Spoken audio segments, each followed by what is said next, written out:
Bonjour à tous et bienvenue pour cette nouvelle vidéo. Je suis ravie de vous retrouver. J'espère que vous allez bien, que vous avez passé une bonne semaine et que vous avez eu de très très bonnes lectures.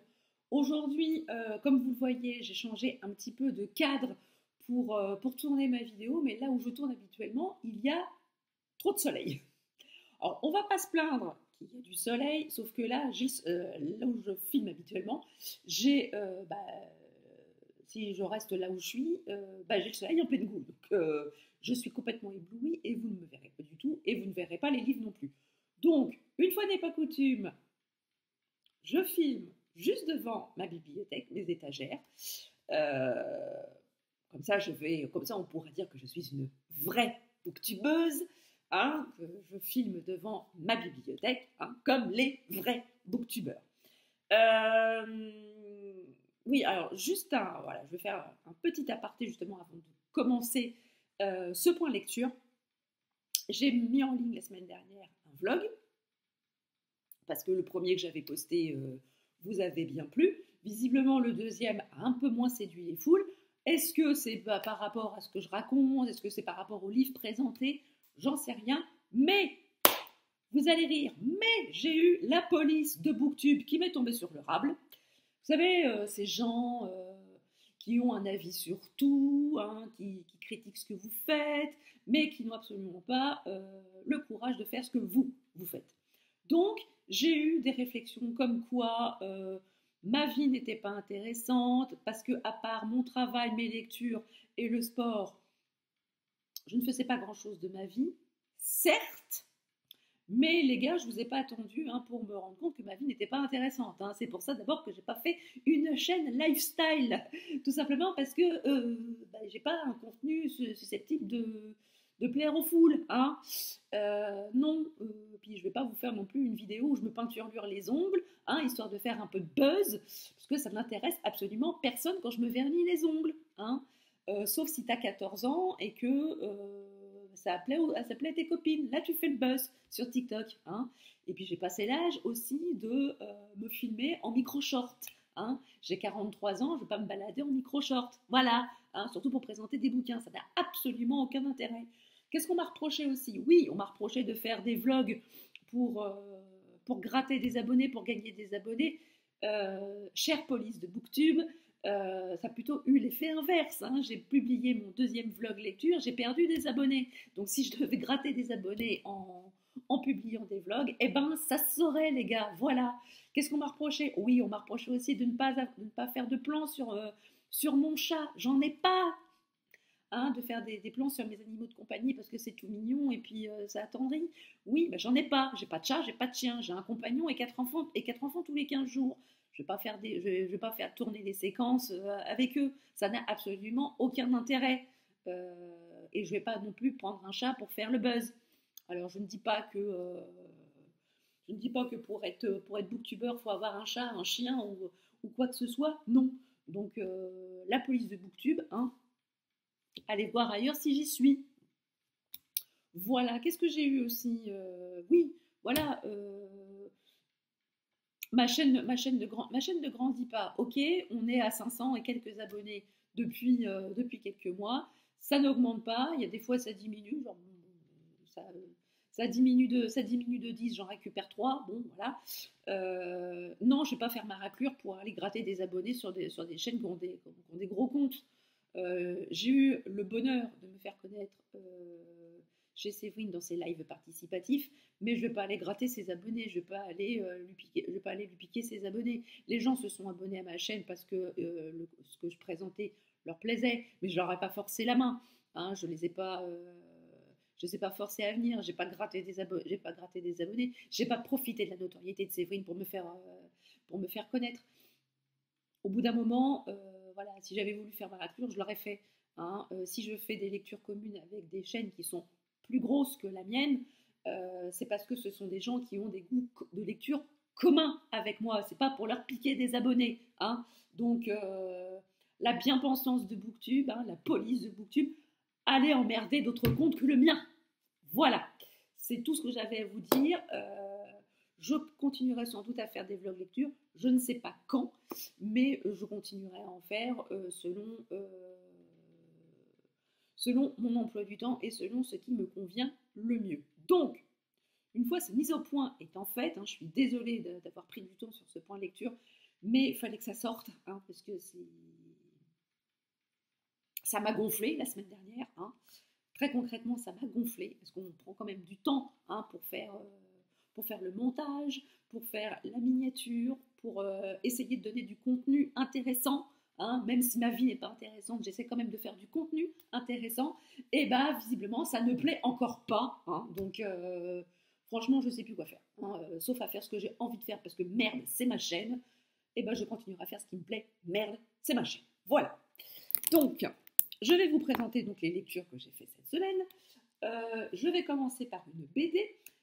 J'ai lu Mickey et les 1000 pattes de Jean-Luc Cornette et Thierry Martin, publié aux éditions Glénat. J'ai déjà lu plusieurs albums de cette collection Disney. J'aime beaucoup ce dessin. Moi qui suis nostalgique des Disney, avec Mickey, Minnie et tous leurs amis. Et on a à chaque fois des... Alors, c'est le Mickey que l'on connaît sans être vraiment le Mickey que l'on connaît. On a un petit peu des traits un petit peu différents. Je vais vous montrer quelques planches. Là, voilà. La première. Voilà, donc là, vous voyez Mickey et Minnie en bas, ainsi que Pluto. Donc, ce sont les personnages que l'on connaît, qu'on a l'habitude de voir depuis notre enfance, sans pour autant être tout à fait les mêmes. Et c'est ce que j'aime beaucoup dans ces planches, dans ces BD, c'est la façon dont les dessinateurs, dont les auteurs ont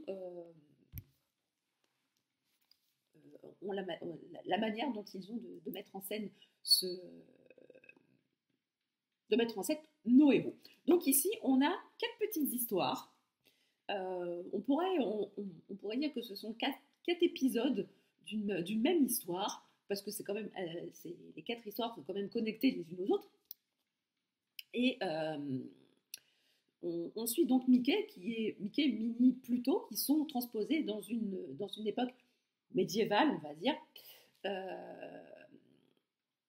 où il y a un château, un roi et un méchant patibulaire, forcément. Donc il arrive beaucoup d'aventures à Mickey et à Minnie, et ils vont se retrouver, il y a aussi un magicien, et il va leur arriver des bricoles, parce que sinon c'est pas des aventures, il va leur arriver des bricoles, et ils vont tomber sur une potion de démultiplication, ce qui va occasionner un grand nombre de péripéties, et vous vous doutez bien que Patibulaire n'est pas étranger non plus à ces histoires, et j'ai bouffé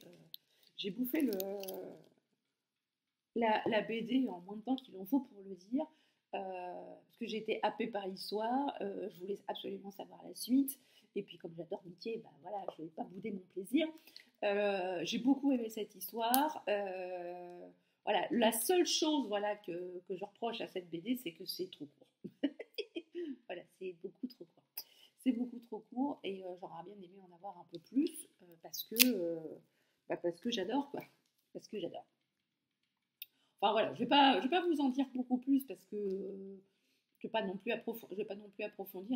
Faut le lire, faut le découvrir, pour se faire une idée. Je vous encourage vivement à découvrir cette série de Mickey. Vous en avez beaucoup d'autres, et qui se passent dans plein d'univers, dans plein d'univers, où il y en a un qui se déroule sous la mer, il y en a un qui se déroule dans la forêt tropicale, ici au Moyen-Âge, et c'est toujours un pur bonheur à chaque fois.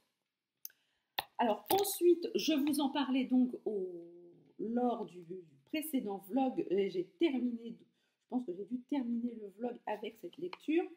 Il s'agit de Prospérine, virgule point, et la phrase sans fin de Laure d'Argelos aux éditions Rivka, que j'ai lu dans le cadre du PLIB 2022. Donc je vous avais donné un petit peu mon avis comme ça à chaud. J'ai beaucoup aimé ce roman, que ce soit dans la forme ou dans le fond.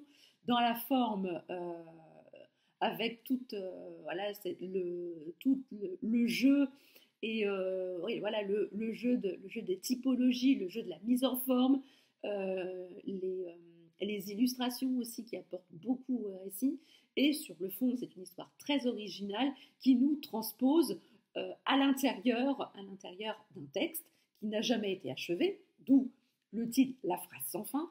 Et Laure d'Argelos a donc créé tout un monde à l'intérieur d'un texte. Elle a créé le village de Demi-Mot, le village de Prospérine, où on a énormément de personnages. Elle a créé tout un village qui s'est construit autour du texte d'une autrice qui n'a jamais été au bout. C'est une histoire d'amour qui n'a jamais connu de fin.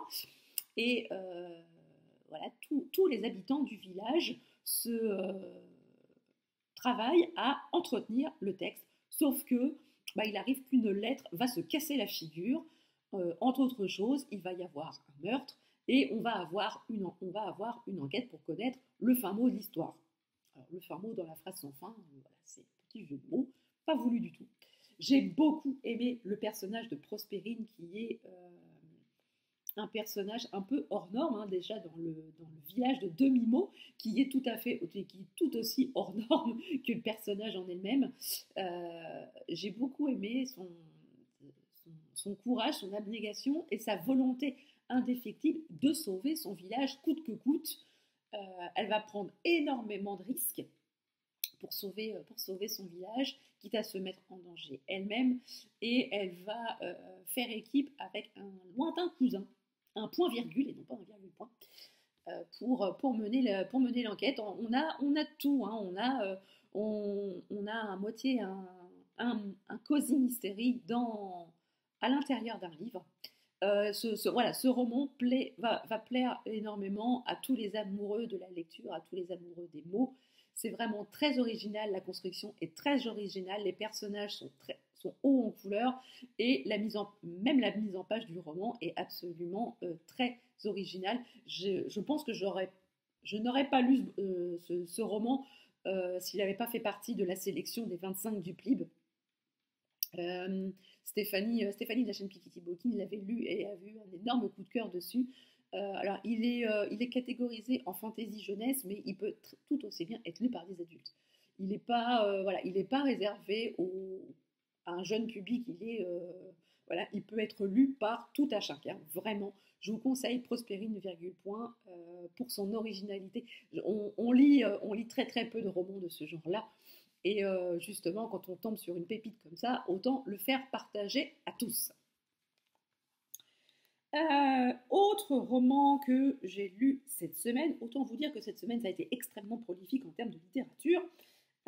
J'ai lu également, dans le cadre du PLIB 2022, également Eden Island, Le Secret, le tome 1 d'Anna Klestel aux éditions Inception, roman qui fait également partie de la sélection des 25 du PLIB 2022. Ici, on est dans vous voyez Eden Island ici, qui est une île qui est surprotégée, elle est entourée d'une barrière infranchissable, et les habitants de l'île sont extrêmement privilégiés, ils ont à boire, ils ont à manger, ils ont tout ce qu'il faut pour bien vivre, ils portent un bracelet aussi, et s'ils suivent les règles, s'ils suivent toutes les règles, ils ont tous les voyants verts, et à partir du moment où ils font quelques bêtises, ils perdent des points, et ils ont des loupiottes rouges qui apparaissent sur leur bracelet. Et au-delà d'Eden Island, vous avez plein de petites îles qui gravitent autour d'Eden Island, et là, les habitants de ces îlots, de ces archipels, sont extrêmement pauvres, extrêmement démunis. Ils ont très très peu pour survivre, et ils font l'objet aussi de nombreuses attaques d'autres tribus, parce que la nourriture commence à manquer, et des peuplades se trouvent attaquées pour avoir de la nourriture, et de manière assez violente quand même. Et donc on suit deux personnages, l'un sur Eden Island et l'autre sur un autre archipel. Et alors je me souviens, Elan, qui est le garçon sur un archipel, il va être choisi par les dirigeants d'Eden Island pour intégrer l'équipe de Solar Surf. Euh, car il a montré des prédispositions très fortes pour ce sport et ils veulent l'aider à devenir un champion et ils ont besoin d'un champion dans leur équipe. Donc il va être amené sur Eden Island avec sa mère et sa sœur qui est très gravement malade. Donc le deal, ça a été j'accepte d'aller sur Eden Island, mais vous soignez ma sœur. Donc bon an, mal an, les autorités d'Eden Island ont accepté et Elan va être hébergé dans une famille où il va faire la rencontre d'une jeune fille dont je ne me souviens absolument plus de son nom, pardon. Voilà, évidemment, on va se douter qu'il va y avoir un début d'idylle entre les deux. C'est venu gros comme une maison, hein, mais le cœur de l'histoire, c'est quand même l'autrice s'est inspirée quand même de faits réels qu'on voit tous les jours à la télévision, parce que beaucoup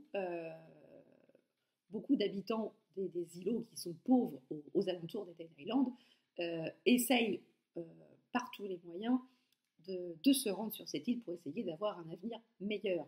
Sauf que voilà, ils construisent des radeaux et ils s'échouent au large de l'île. La plupart meurent à quelques encablures d'Eden Island sans pour autant voir le paradis. Et c'est pas sans rappeler tous les bateaux, tous les radeaux de migrants qui essayent autant que faire se peut de rejoindre l'Europe pour essayer de trouver une vie meilleure.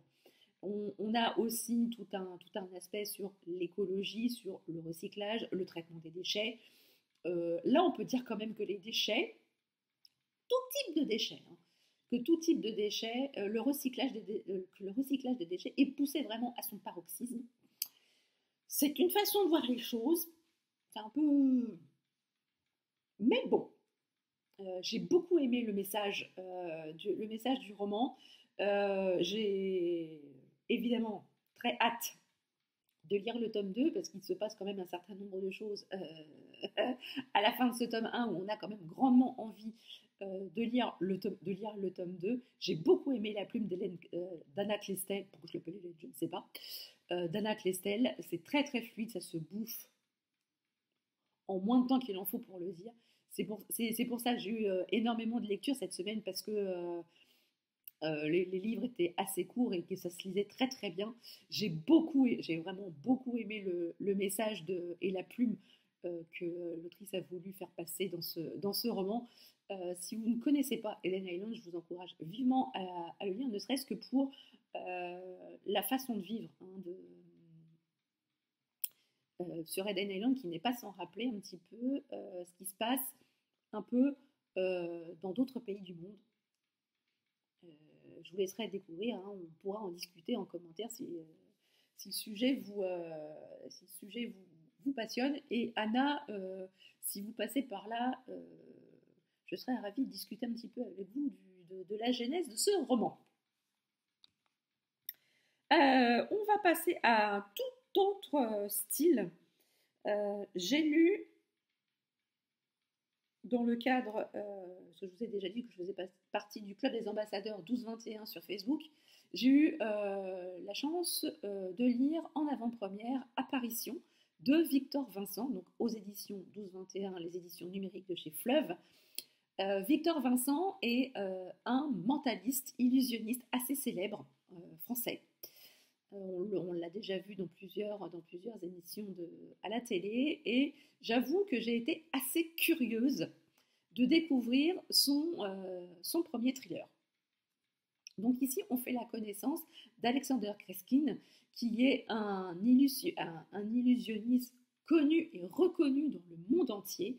Il joue avec les apparences, il joue avec les illusions, il joue avec le réel. Qu'est-ce qui est faux, qu'est-ce qui est vrai, on ne sait pas.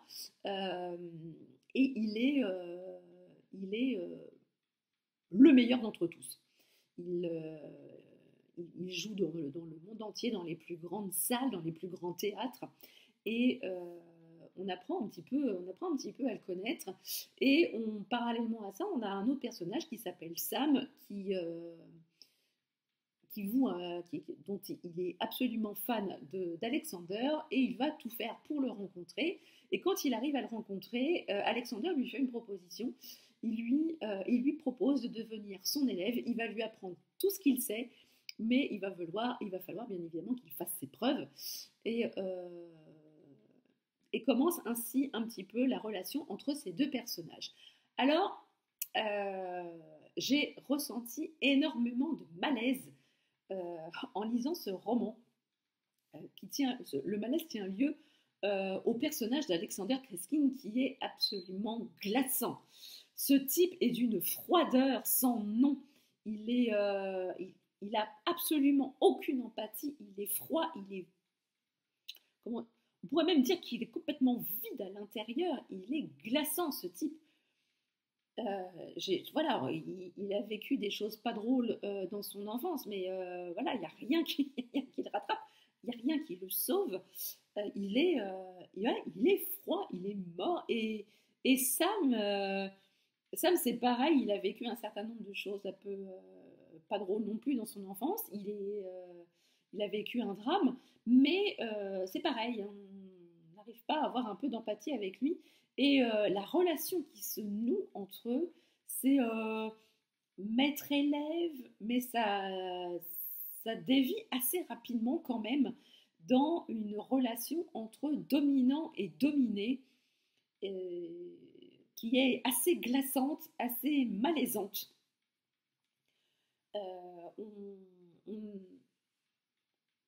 voilà, l'auteur nous donne quand même quelques trucs sur les illusions, sur des numéros de magie, mais il nous fait aussi plonger dans un côté obscur, au-delà du voile, au-delà de l'apparence. Il nous plonge dans un univers très sombre, très déviant, très malaisant, tout simplement. Tout simplement malaisant, fait de drogue, d'absinthe, de plaisir coupable. C'est extrêmement dérangeant, extrêmement malaisant. Et alors, oui, alors j'ai apprécié la plume de l'auteur, j'ai apprécié l'univers qu'il nous fait découvrir sur l'illusion. Alors moi, j'y connais absolument rien. Il y a des fois, je vois des magiciens à la télé, même les gens qui sont juste devant, ils voient rien. Tout est dans tout est dans le doigté, dans l'art de détourner l'attention. Et ça, ils nous le disent bien, hein, même le personnage principal nous le dit bien. Tout est dans l'art de manipuler, l'esprit du spectateur. Et on nous montre que voilà, le monde va bien au-delà de ce qu'on voit avec nos yeux. On voit aussi avec notre esprit, et c'est très très intéressant. Mais alors, par contre, les personnages. Oh là là, les personnages, ils sont d'une froideur, d'une glassitude. Voilà, ils m'ont mis extrêmement mal à l'aise, les deux personnages. Et oui, bon, bah voilà, la fin, j'ai vu la fin arriver gros comme une maison, mais c'est pas, voilà, c'est plus dans la relation des personnages qui fait tout le sel de ce roman-là, qui fait l'intérêt de ce roman, et aussi sur tout le monde de la magie, le monde de l'illusion. Ce monde très très fermé, très très obscur du mentalisme et des illusionnistes. J'ai trouvé ça très très intéressant. C'est un roman un peu à part, faut le dire, mais vraiment très très intéressant. Voilà, si le sujet vous intéresse, si vous voulez avoir des personnages euh, qu'on n'a pas l'habitude de voir, des personnages auxquels on ne s'attache pas, mais que l'on aime suivre quand même pour découvrir leur psyché, leur façon d'être, leur façon de se conduire, ce qui les ont conduits à être ce qu'ils sont à l'heure actuelle. Je vous conseille vraiment Apparition. Et voilà, le titre du roman, le titre du roman s'explique aussi à la lecture du roman. Je vous laisse découvrir le comment du pourquoi, et on en rediscutera si vous l'avez lu ou quand vous le lirez. Je serai ravie d'échanger avec vous en commentaire sur ce roman que je vous encourage vraiment à découvrir. Ensuite, et enfin, dernier roman que je vais vous présenter, il s'agit de encore une fois un roman en compétition pour le PLIB 2022. Il s'agit de La couleur des nébuleuses d'Amandine Peters, pas Peters, Peter, aux éditions Explora. C'est un premier tome. J'ai beaucoup aimé ce premier tome. On fait la connaissance d'Anyata, qui est une jeune fidèle du temple d'Atola. Elle va bientôt fêter son 20e anniversaire et elle va entrer en tant que fidèle au temple d'Atola. Et le jour de la cérémonie, le temple est attaqué. Il est bombardé même complètement et Anyata est sauvée in extremis par un mystérieux sauveur. Elle va se réveiller sur un vaisseau, la maraudeuse, au sein d'un équipage complètement éclectique. Et elle va peu à peu découvrir ce qui s'est passé, pourquoi le temple a été attaqué, et elle va aussi découvrir quelle était la cible de cette attaque, qu'elle est recherchée par bon nombre de personnes, elle ne comprend pas pourquoi, et grâce à l'équipage de la maraudeuse, elle va essayer de découvrir ce qui la rend si spéciale vis-à-vis des personnes qui la recherchent. Alors, c'est pas, voilà, l'histoire m'a fait grandement penser aussi à Aurora Squad. Voilà, la fille qui est sauvée in extremis, qui est récupérée par un équipage d'un vaisseau, qui va partir à la recherche de son passé et qui va tenter de répondre peu ou prou à savoir qui elle est réellement. Donc, ça m'a un peu fait penser à ça, à l'équipage aussi complètement éclectique de la maraudeuse et, euh, et à l'histoire un peu d'Anyata, qui est une jeune fille qui ignore complètement qui elle est, tout ce qu'on lui a raconté, toute sa vie qu'elle a passée en tant qu'apprentie fidèle du temple. Bah, finalement, c'est pas la réalité. Elle va aussi découvrir le monde qui l'entoure parce que bon, voilà, tout ce qu'elle connaît de ce monde, elle l'a appris elle l'a lu dans des livres, elle l'a appris grâce à la bibliothèque. Est-ce que les sages ont bien voulu lui raconter, et elle s'aperçoit quand même que la vie dans la galaxie n'est pas aussi rose que ce qu'on veut bien lui faire croire, qu'il existe des lois, certes, mais comme partout, elles ne sont pas non plus hyper appliquées à la lettre, et que énormément de peuples souffrent. J'ai beaucoup aimé cette première histoire, j'ai beaucoup aimé l'univers, les nébuleuses, les couleurs. Amandine Peter avait vraiment créé un monde très riche avec des personnages très différents, mais que ils forment une famille, ils forment un équipage assez soudé. J'aime beaucoup. Et comme je vous dis, ça m'a beaucoup fait penser à Aurora Squad. Bon, même si voilà, c'est le parallèle un petit peu entre l'histoire, entre les personnages, mais l'histoire est complètement différente, bien évidemment. Mais ça m'a fait rappeler quelques côtés d'Aurora Squad. Bon, alors, il y a eu un début d'idylle entre Agnata et le capitaine du vaisseau. Bon, ça, on le voit arriver à des kilomètres. On le sait, hein, ça va arriver, mais voilà, ça entache pas ça alourdit pas le récit. Voilà, par moments, ils ont des comportements complètement ridicules, mais qui sont très drôles. Voilà, moi qui m'ont fait beaucoup rire, parce que c'est quand même, ça en est assez risible. Mais je pense que le tome 2 va être beaucoup, beaucoup plus intéressant, beaucoup plus riche et beaucoup plus riche en rebondissements. Alors par contre, le rebondissement de la fin, je ne l'ai pas vu venir. Je n'ai pas vu venir du tout et ça m'a beaucoup, beaucoup plu. Là, l'autrice m'a complètement baladée. J'ai absolument rien vu venir et j'ai trouvé ça très, très fort. En tout cas, voilà, c'est un très, très bon space opéra. J'ai beaucoup aimé. Et je vous encourage vivement à le découvrir si vous aimez les space opéras. Et surtout, si vous avez aimé Aurora Squad, vous allez beaucoup vous y retrouver dans ce premier tome. Voilà, cette vidéo est à présent terminée. J'espère qu'elle vous aura plu. N'hésitez pas à me dire en commentaire si vous aussi, vous avez lu certains des romans que je vous ai présentés. Je serais ravie d'échanger avec vous en commentaire. N'hésitez pas à mettre un pouce en l'air si ça vous a plu, à partager la vidéo si le cœur vous en dit. Et si vous n'êtes pas encore abonné à la chaîne, n'hésitez pas, c'est gratuit, ça fait plaisir et ça ne fait de mal à personne. Sur ce, je vous laisse. Je vous souhaite une très très bonne semaine, de très très belles lectures et je vous dis à très bientôt pour une prochaine vidéo. Ciao.